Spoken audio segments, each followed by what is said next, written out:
Hi, I'm Terry Cliff from Freshwater Creek. I run a Belted Galloway stud out here at Freshwater Creek, and I have since 1977. I was in Angus back in the early 70s, and I read one day in the Weekly Times about this placid breed Belted Galloways. So I bought 3 just to try it out, and I've never looked back. They are just great. My young grandchildren, they're now 7 and 9, but since they've been 3, come in the cattle yards with me, and we've never had any trouble. I weigh my animals every month, and they push them through the scales. With a bit of polypipe, they just push them through, and we don't have any trouble. Because they have a double coat, during the winter time they have this real long fluffy coat on top, and they can stop outside during snow and everything else. So whereas most other breeds have to be shedded, you don't have to shed Belted Galloways. So up in the snow country they can just leave them out and they'll forage for themselves.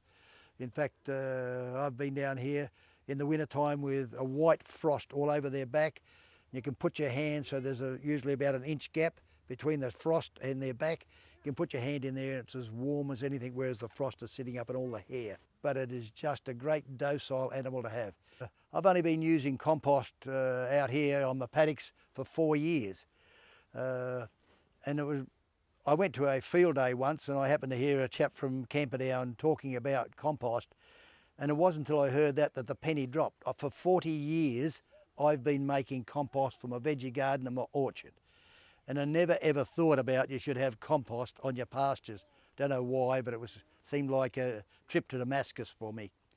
At any rate, since then, for the last 4 years I've been using compost, and as you can see in the background, I have got grass running out of my ears at present. I didn't particularly want to cut very much hay this year, but I'm cutting more hay than I really need because I've got to get rid of it. Got to get rid of this grass somehow. I put on roughly 1.5 tons to the acre. I'd like to put on more, but I can't convince the compost people to do it for nothing for me. But other than that, it's great.